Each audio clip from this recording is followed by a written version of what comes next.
Now, I want to share something with you, and I want us to be honest, okay? Some of you already know what God told you to do.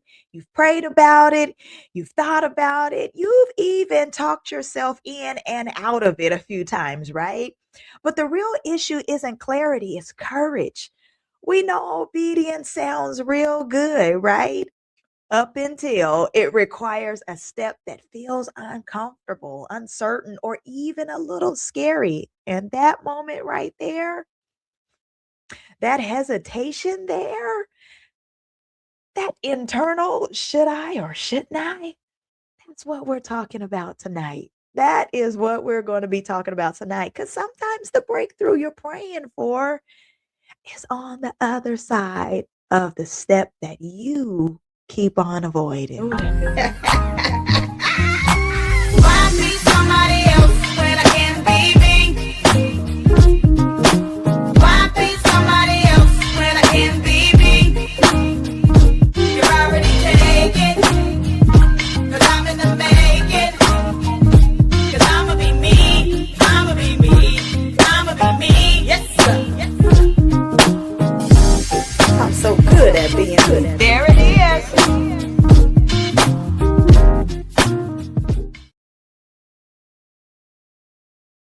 What's up? What's up? Hey, Holla Squad.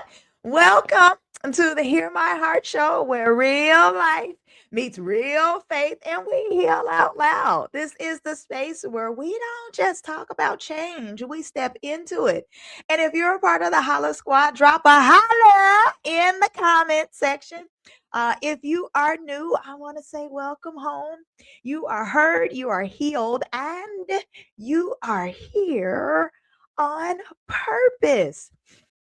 And my VIP tonight, I wish you could have been there on the conversation that we were having. This baby is something phenomenal, okay, and is amazing. And she is a certified Kingdom Life coach. She's an author and the creator of the Big Gulp Movement. And she's a powerful call for women to stop hesitating and start taking bold, faith-fueled action. She is the author of Retrain Your Brain and Separated, Not Divorced. That is something in itself that's super amazing. And it's equipping women to break old patterns, to renew their thinking, and to navigate life transitions with courage and clarity. Through her work, she definitely is she's given some good tools, okay? And she blends kingdom principles with practical strategies, helping women move beyond fear, confusion, and overwhelm into confidence, into healing and decisive action, okay? I can't wait for you guys to hear her because her mission is super clear to help women recognize the moment God is calling them to leap and to give them the tools to actually do it. I'm ready to hear from her. Aren't you ready to hear from her? Here she comes. Oh, come here. Hi. Hey, sugar. I'm so excited to talk to you. Like our conversation, I'm like, baby, we can talk for hours. I can listen to you and I real life appreciate it. But before we start chatting and before we start talking, I gotta know in this season of your life, what are you thankful for? Whew, I am so thankful for just in walking with him and aligning with him day by day. Okay. The more alignment you get, the more peace and joy you get. And it was funny because last year, God gave me a word. He gave me fruitful. Okay. And at the end of the year, I looked at everything I went through in 25 and I went, yeah, I don't think I got that one, God. Like, I totally missed fruitful. And he was like, He says, my fruit, Ooh. not what we see in the world. He's like, you are joyful, you are peaceful, you are kind, you are goodness. And I can never remember all of the fruits of the spirit, gentleness, self-control. Yep. He was like, that Uh-huh. is what you have. And it was like, okay, I'm grateful for that. Yeah, that is beautiful because sincerely, that's really what I'm moving through also. It's just not Mhm, just to say, oh, we're supposed to have the fruits of the spirit, and the major one that is really resonating with me right now is that self-control. Sure, mhm, meekness is great, that's one. mhm. Self-control is something super big, especially we see in all this stuff that's happening in social media in our lives, period. We can do video chats, Zoom chats with individuals, or if we're working for a corporation and you're like, when are you going to get to the point? You keep circling back to this. Oh my God, shut up already, is what you kind of want to do. But that Mhm. self-control is like, "Okay, Imma show up. Yep. I really want you to be quiet," but you so it just really and there are things people just will really get under your skin, and I really wanna give you a uppercut, but I can't self-control because I like being on the right side of the bars. Yes. Amen. I love the fact that you Mhm, shared that because that is amazing. Can we real life allow the fruits of the spirit to become a part of us? Not just say it, not just mhm, recite it, but to live it. Let it be. Don't act on it, live it. mhm. Yeah. Oh, this big gulp movement. What is Yes. that all about? That moment where you know that God is asking you to move. What does Mhm. that actually feel like for someone in real life? We'll get back to the Hear My Heart show in just a second. But let me say this, watching is good, but growing, that's even better. If you're ready to stop second guessing yourself, break unhealthy patterns, and move forward with clarity, I want to help you. I'm Coach Tiffany Rochelle, and at tiffanyrochelle.me, you can book coaching, shop my products, and access resources created to help you heal and to move with purpose. Your next step is not more waiting, it's action. So go to tiffanyrochelle.me and let's get to work. Healing looks good on you, but action, it looks even better. Now, back to our show. Oof. It's oh man, it is the release. Yeah. And we talked about this, so let me give you my life example that created this movement, this, like, Mhm. moment.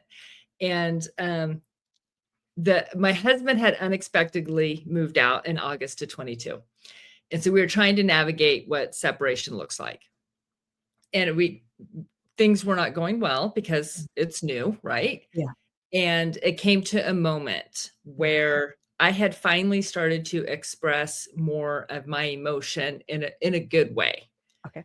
And I was like, and he didn't like it, so he left. And I said, no, we need to look at each other. We need to talk.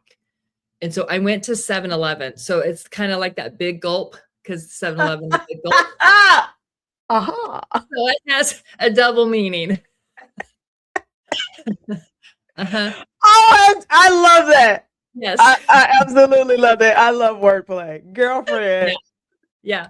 So I got out of and I tell people too, I was actually wearing a skirt when I did this. So I was actually, looking, I guess, better, cute, whatever. Okay. Uh-huh. And I walked up to his vehicle and I just looked at him and said, "Hey, if you look at me right now and say F you, I'm done, Mhm. Mhm. I will grant you the divorce," Right. and walked away. And that in that moment was that gulp, where you just kind of take the big breath and swallow hard and you say the thing that you know you've been needing to say, but you've been so afraid to say. Uh-huh. And I said it. And in that moment, I had released the outcome of my marriage to God. And because of that, the amount of peace and the weight was just like, oh, Mhm. like, God, you got this. I can't control it. You know how we as women, we think we're gonna fix everything. We see the problem. So if we just say this, it'll fix it. They'll all of a sudden notice, how brilliant we are. And they'll and they'll change because obviously they're the ones that need to change, never us. Never self. It's always you. Yeah. So that's that big gulp moment when you finally get that clarity of like, God, I trust you. You're bigger. And then you take that step of courage Yeah. and hand it over to him. That obedience, that surrender. That's what that is.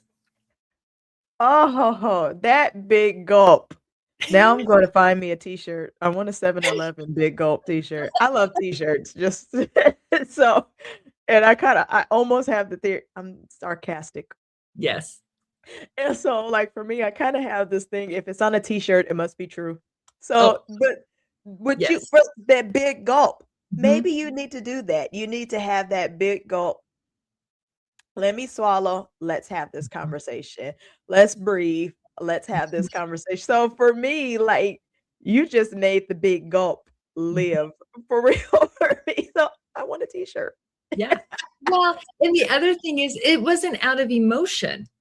So Right. many times it's not yelling, it's not screaming. It was just saying what you need to say. And I think that's the other thing that differentiates Uh-huh. that moment is having the bravery to say it, but it wasn't because you emotionally came to a point where all of a sudden it just comes out of your mouth. Yeah. Yeah. Because it wasn't to hurt him. Mhm. It was to just that realization of like, hey, Mhm. you Yeah, because know, we don't have to say things in an angry manner just to no. release how we feel. Like, and here we Mhm. go back to self-control. I Yeah. want you to be able to have an understanding of how I feel because in conversations, it's tone and the message, Yes. that we have to convey. And if I say my favorite analogy I love to use is to say I love you. I can say I love you and you're like, "Oh, she loves me." Like cuz I Mhm. said it, I love you. But I can say those same words and say I love you. Okay, wait, what's wrong with you? Like why'd you say it that way? It's the same words, but the tone changes. So we have to normalize being able to say how we're feeling because tone matters too. It's not just your words. How you say it can be, it can make or break the conversation. Mhm. Yes. Uh, can we have an honest conversation as we have continue Yes. the honest conversation, I should say.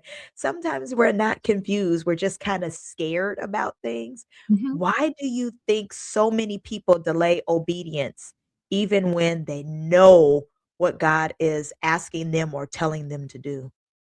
You know, I have a mentor too that's helped me walk through a lot of I think we always need a mentor, right? We need Absolutely. therapy, we need a mentor, we need people to safe Mhm. people to have conversations with. Yep. And I realized in this whole trusting God, I also wasn't trusting myself because And I that's would look big. well, look back at the decisions that you've made. Yeah. And I have made some really poor decisions and not knowing that that's actually what I was doing. I didn't trust myself to make the right decision, to say the right thing. And in that, when I don't trust myself, I'm also not really trusting God. And what we do is we put it in like silos. Like Uh-huh. I'll trust God with my health, but do I trust him with my finances? Huh. I trust him with this relationship, but do I really trust him with this one? Mhm. And Mhm. so we reason all of these things out in our head, and we don't even realize that's what we're doing. And so, really understanding that what does full reliance on God look like in every situation? And I was so bent that I knew what our marriage needed Uh-huh. Uh-huh. that I wasn't willing to release it to God because I knew. Yeah, I didn't know. If y'all haven't caught on to that, I was totally unaware. Uh-huh. Oh, I tell you, this is something that's super powerful to trust in yourself, Mhm. To to make the believe. right yes, to Mhm. believe. You're gonna say the right thing. Make the right decision. And am I willing to sacrifice this relationship for my relationship with God? Ooh. Oh. Yeah, because sometimes we feel like we have to make a choice as, am I going to follow God or am I going to follow this one? Hey, I kind of like him or I like her, or, Mhm. this is going to get in the way. If I say Jesus out loud, like, how are you going to feel? Are you going to like me? Are you not going to like? These are all the things that go on in our head. And it sounds kind of weird for me to say it, but I'm saying out loud some of the things that we think about in our Mhm. head. Am I going to get in trouble? Because we do like people, we do have to have favor with God and man. Mhm. But it's like one of those things, do I say it? Do I risk it? But I Yes. would rather trust God in hearing what he's saying and to do it. And more likely than not, I will get the outcome that I want or he wants. Yes. Yes. Mhm. So true. Yeah, you work with women navigating separation and divorce. How do you help them heal without losing themselves in the process? We just the thing that God showed me through Mhm. this process was and the Bible verse he showed me like 20 when I first started reading the Bible, there was a Uh-huh. scripture that always stood out to me. It was Psalm 139, 23 through 24. Okay. Search my heart, O God, test my ways, Yeah. and know my anxious thoughts. And so that verse has always been with me. And so when this happened, I just went like, okay, God, what's my peace? Where did I falter in this relationship? Because it is really easy, especially because he's the one that moved out. It would be really easy for me to blame him, be the Okay. victim. People would jump on board with that and be Sure. like, yes, girl, Yeah. yes, Yeah. he did you wrong and all the things. But it's like, okay, but I was there for 22 years too. That's a long time. 22 years is a long Yes. time. And it's like, it's not all his fault Yeah. at all. I was not a good communicator. Mhm. I'm a natural born peacemaker. But the Yeah. thing is I'm creating peace in my home, but it's my definition of peace. Wow. Yeah. It wasn't necessarily what my children wanted, what my husband wanted. It is what I felt would create peace in the home. Yeah. And so it's like, oh, I was probably actually creating chaos in their lives and not peace. And so it's an inner reflection. And so I guide women into, it's really just asking a lot of curious questions. And you can tell when someone starts to heal when Okay. they reflect in a way from a healed place. Sure. They don't blame, Sure. they don't point the finger. You can tell. And when this is something I also learned. This is kind of off track. I hope this is okay. But I was raped in college. And so some of the things that people said to me, of course, weren't great, right? And one particular person said, and I'm not going to say what it is to protect this person, said something very awful to me when they found out I was raped. And I would use that story all the time. You know how you talk to your friends and you do the one up of well, my story's worse than your Right. story. Yeah. Uh-huh. It I kept happened. using that story of like, well, this is what this person said to me. And I would always win. Like, you're right, girl, you got the worst story. And then God revealed to me, you're not healed. You keep bringing that up. You need to forgive them Ooh. and heal Now from that. that's the F word right there that we don't like. Yeah. Forgive. Yes. He's like, forgive that. And that's the thing. When you talk with people, when you bring up the same situations, the same stories, you can tell, are they telling you the story from a healed place or from a hurt place? Right. Which H, healed or hurt? Yep. Right. And that Mhm. definitely matters which place you're Yeah. coming from. Because there's a lot of stories that I'll share too. But like you're saying, it's coming from the other side. It's coming from that Mhm. healed place because I don't want anyone to be broken. That's kind of one of the taglines that I have is we're doing life together. Like, I don't ever want anyone to experience some of the traumatic situations that I did. If I had them, I believe in mentors. Thank God I had me a Christian therapist that I went to, and she was something amazing to me, and she was able to help me get on the other side of through. And so I totally believe in them and having the right community around you, because talking from healing, a healed place versus hurt. And like, I got to compare, well, no, you don't believe what happened to me because this is what happened. Oh, yeah. Well, I never told you this part of it. Well, this happened too. So, like, I don't want to compare stories. I don't want us to trauma bond. And I don't want you to feel like my trauma is worse than yours or better, depending upon how you want to look at it.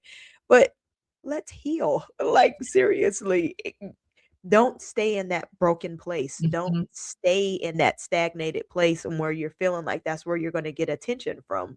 Like, mhm, let's heal, and let's heal for real. mhm. Your book, Retrain Your Brain, speaks to Yes. um, renewing the mind, right? Mhm. What do you think are some of the thought patterns that keep people stuck? Oh, it is it's the replay. I mean, y'all, we get on these like crazy trains, we get on these fantasy trains, and I mean, I can have a full on conversation with someone and it will probably never happen. Or what's even worse, when you overthink something, like you had a conversation with someone and then you're fighting your response. Like, I wish I would have said, I wish I would have said, next time I see them, I will say. And we continually replay all these scenarios. And even today, I was doing that. My mind was in the wrong place. It was just having these weird conversations. And God was like, yo, how are you supposed to expand and do all this other stuff if this is what you're thinking about? This is Checkmate. yeah, like, this is not getting you anywhere. And what is so crazy is I wrote that book it was published in 21. Oh, And wow. Okay. when my husband moved out in 22, God kept telling me, "Read your book." Ain't that something? And I was like, "I don't wanna read my book." And he's like, I wrote it. I don't need to read it. "Yeah." But he was telling me, "Get your thinking on the right, like, get it back on the right train. Yeah. Get your thoughts aligned with me, because what am I doing? I'm replaying every conversation my husband and I ever had, every scenario, every vacation, navigating this separation. I'm like Right. replaying everything, and then I'm creating future conversation. And God's like, that is getting you nowhere. It is a waste of time and it is a huge distraction. Mm. All these hypothetical Mhm. conversations that you're having, all these I'm shooting all over my life. I should have. Yeah. Those can get us into a lot of trouble. And that's the thing. I should have. I'm not shooting on Mhm. my life. Like, I'm really not about to do that. I'm not. Mhm. Like, that's not about to happen. I'm grateful Mhm. for that. What's something that you think what is something that a tool that we can to put into practice so that we can stay from an unstuck place? Yeah, okay, so we all know the scripture when, Peter says something to Jesus, and, Jesus immediately says, "Get behind me, Satan." Mhm, mhm, Sometimes we gotta say that to ourselves mhm. in our thinking, like, "Nope, get behind me, Satan. I am realigning with God." Yeah. You can do something as simple as that. You can immediately turn to gratitude. Thank you, God, for. Mhm, Turn off if you have on bad music, mhm, um, bad movies, something that's just, you're, because what you put in is what is going to come out. mhm. It's feeding you. So we have become so immune to the cursing and the sex and the violence on every television show now that streams. And we reason it out to go ahead and watch it. And I'm not saying never watch it. I'm not saying that, but you've got to really protect yourself. Mhm. And sometimes you have to, like, I loved watching like Law and Order, SVU, those kinds of things. Well, they were all especially SVU, those are the special victims unit. So it was all Mhm. on rape and stuff. Well, here I am, a survivor of rape, and all I'm doing is going back and cycling and cycling. And it was like, oh, Mhm. like I need to protect my heart. Yeah. God says all the time, protect your heart. Mhm. Guard your heart. Yeah. There are some things we can't be consistently feeding ourselves. And we just gotta be smart with it, and we have to learn, and you can just turn it, just flip the switch. Mhm. You may have to flip it 20 times. Yeah. So, But it's flip not it. yeah, it's not a one and done. Sometimes you'll be like, "Oh, whoo, I got I got sucked back in," and Uh-huh. you're like, "Sorry," and so it takes practice, but all of us have the capability to do it. It's a simple choice. Uh-huh. It's the practice. You can't I know the saying says practice makes perfect, but you gotta try at some point in time. You're Yeah. not gonna be able to get to the other side and master it, so to speak, if you didn't try. I didn't Mhm. know how to dribble a basketball until I kept trying, and I was like, "Oh, okay." My brother was really good. He played ball overseas, so I was just like, "Oh, this is what we're supposed to do. Alright, cool." And I would see him, and he's on the court. I enjoy going to some of his games, and he's crossovering, and he's like, "Oh, what you want? Ugh." So I would love to see that. I'm like, "How can I do that?" I wanna do I had to practice, though, in Mhm. order now I can't do all the extra moves that he was doing because, as far as I was concerned back then, I thought he was a globetrotter. He wasn't. But I just thought it was really fresh at that particular time. But it took practice, and Mhm. we can't get better. I love that. Like, when I'm down, my favorite secular artist was Mary J. Blige. I Mhm. absolutely enjoyed listening to her, but I also enjoyed listening to her because she kept me in a particular mental space because I felt like I'm going down, my whole world's upside down. So I'm like, I'm listening to this and I'm like, yeah, see, she understands sleep don't come easy. Yeah. So I'm like, I'm feeding that because that was my worldview. My therapist was actually the one that helped me to say, "Hey, what's something that you listen to that gets you in a good mood?" And I said, "Well," at that particular time, I said, "You want secular or you want gospel?" She said, "What gets you into a better mood? Secular or gospel?" I'm still a jerk. So I'm like, "Secular or gospel?" She said, "I don't care. Whatever one gets Mhm. you into a better mood, but since you have options, I want both."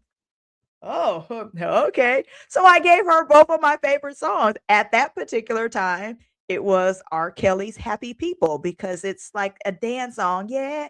And it makes the world turn. And it's just like, and it's grooving, is what he was saying. I'm like, oh, and then I heard Jonathan Nelson smile because that's what I wanted to make the Lord do. I wanted him to hear my worship and smile. Those are my 2 favorite songs that I would like to listen to. So anytime I got into those sad spaces, turn Mhm. those on instead to help me shift my mood. And I'm like, that's the best thing. So when you're saying that to turn it to Mhm. but I felt a little bit of conviction because I love watching SVU at night, so now I feel bad. It's okay, some people can, I just can't. I'm clear, but I'm like, "Why she say SVU?" She was specific. That's the one I like watching at night, so I'm like, "Okay, Lord, what you trying to tell me?" And I'm talking about listen, that is what I'll be going to sleep on, like, Mhm. wait a minute. Okay, so you might be trying to tell me something. Benson ain't getting none of my time tonight. Okay, I'm sorry. I love it. I Mm. apologize. Okay, I quit. Okay, I am back. I am back. Jeez, okay, we talked about that F word earlier, Mhm. forgiveness. Yes. What role do you think forgiveness plays in healing and moving forward, especially when the pain is running real deep? You had some deep pains that you were Mhm. experiencing. Oh, yeah. How were you able to move forward with that? Okay. I got some great forgiveness stories. I'm ready. I know. So, I told you that I was raped in college, Mhm. and so 10 years after that, I'd finally become a believer. I wasn't a believer then. Okay. And so I became a believer in my adulthood. And I was at a Bible study with some friends, and there's only a couple of us left. And we were just kind of talking about things. And I just felt this heaviness. Mhm. And so we were praying, and God was like, you need to forgive your rapist. Wow. I was like, what? Mhm. Excuse me? And God was like, yes. He says, he's my child, just like you are. And I love him just like I love you. Mhm. However, I don't love what he did to you. Mhm. Mhm. But you have to forgive him and let this go.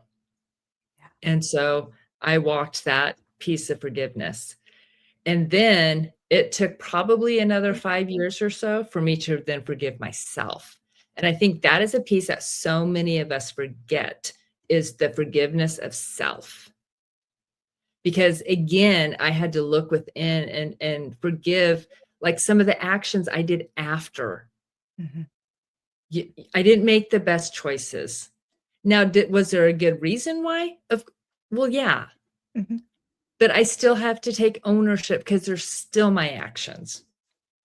And so forgiving myself for those actions and for what happened, and the feeling of unworthiness, all of that, I had to just release and forgive that. And so then you fast forward to this separation, and then, my husband and I are now divorced. Mhm. And when we were going through the divorce process during that time, I was taking a walk with my dog, and God showed me this picture. And I had this backpack on, and it was filled with rocks and stones, little ones, big ones, all these other ones. And he says, you've got to let it go. Mhm. All of those rocks represented a moment of, like, a conversation my husband and I had, an incident, something, all of those hurts I was carrying around. And he says, you got to let it go. And so I took the backpack off and threw it behind me. And he said, okay, now turn around, because all the rocks has spilled out over the path, over the lane. And he says, you got to remove them. He goes, because you're going to go down memory lane. You have been with this man for 30 years. You can't go down memory lane without him being a part of it. You can't allow those to stumble you. Mhm. So get all of those things out of the way. And I went and I wrote a forgiveness letter to him. And I wrote down all of those things, little things, big things, all the things. And then I wrote a letter of forgiveness of myself. Good.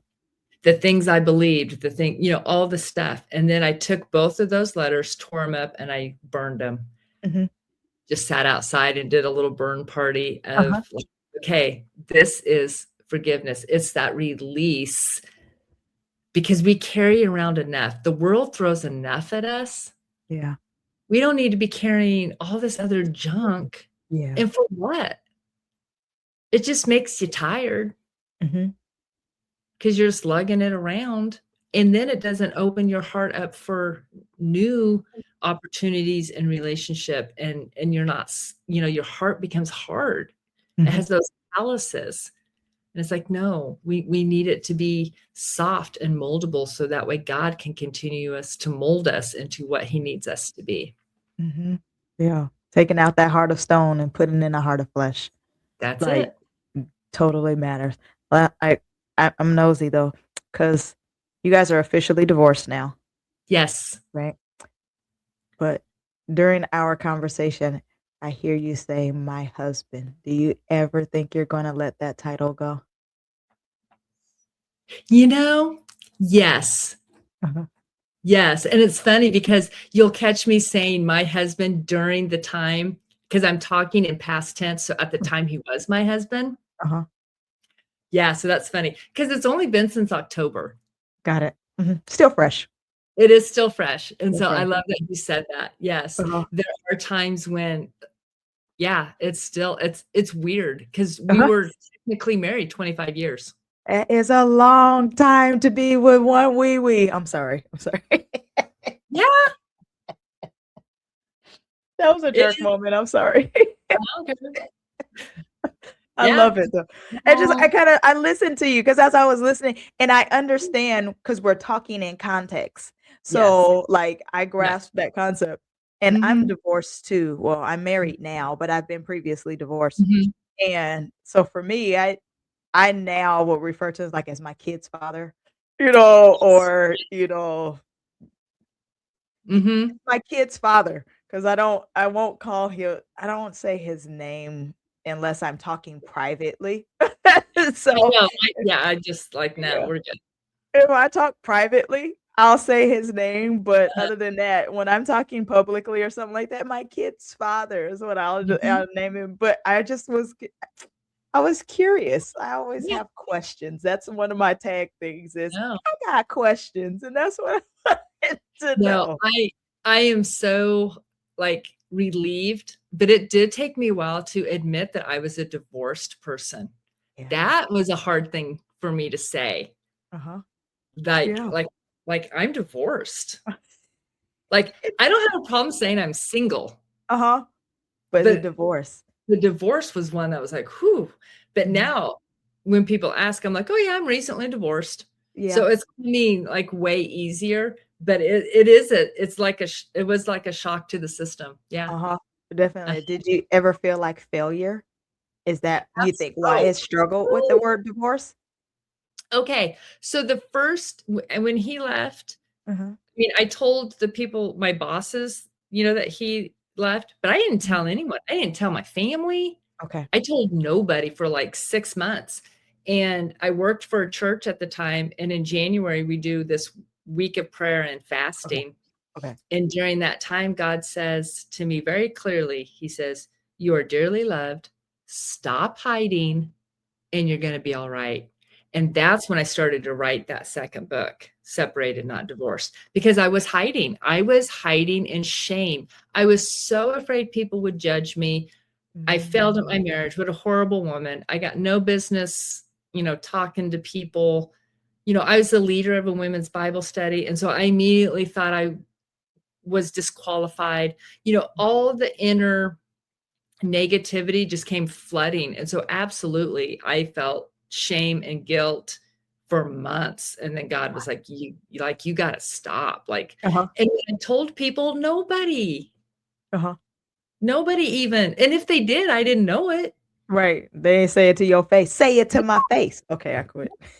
Yeah. I mean, so maybe a lot of people did think I was a failure. I don't know. Uh-huh. I have no idea. Yeah, I don't care what they say. It's I'm like, it's like the scripture said, "Who do you say I am?" I don't care if they say I'm a failure. It's uh-huh, who do you say you are? If you didn't feel that way, I'm proud of you mhm, for feeling that way. yeah. So that's super dope. That's super dope that you didn't feel that way. If you look at the word heart, you see that there is a word ear in there. Mm. That I absolutely love that about our hearts.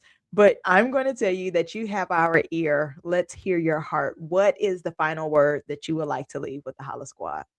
Oh, let me tell you, you are not alone. Just you just aren't. There are people out here who can guide you and walk with you. Do not feel the shame. Do not feel the guilt. Don't hide. And a lot of us, we hide in our self-made prisons. And that is not where God wants us to be. And so many of us have walked these journeys so that way we can help guide you out of yours. And there are people here, I'm here, Tiffany's here. I mean, there's so many people we can get you in contact, but do not sit in this pain alone anymore. Powerful words. Ooh, don't sit there no more, y'all. You heard her. Don't sit there no more. So I so appreciate you. Thank you. Thank you. Thank you again. I Yes. real life appreciate you. Oh, you're amazing. Thanks. Thank you. Holla Squad, listen. Yeah, that was definitely a call to move. Like that conversation right there. That's a call for you to move. And thank you so much for reminding us that we don't have to stay stuck in fear. We ain't got to stay stuck in confusion either. nor hesitation. We ain't got to stay stuck. See, that just brought out all my grammar. We ain't got to stay stuck. And to everyone that's watching, you already know the step. You already feel the nudge, and you don't need more confirmation. You need movement. All right. So if this show blessed you, do me a favor and heart the show. Show some love to the Heart Show. Okay. If you haven't yet, subscribe. If what you've seen today it inspired you, there's more of this where this came from. So subscribe to the show so you can stay inspired and share this with someone who needs the push, that needs the encouragement, that needs to move. If you don't know them directly, share it to your wall. You never know who needs the encouragement that haven't shared that with you. And to the Holla Squad, if you felt that, I need you to holla. God bless your hearts and your parts. I will see you next week. Grace and peace.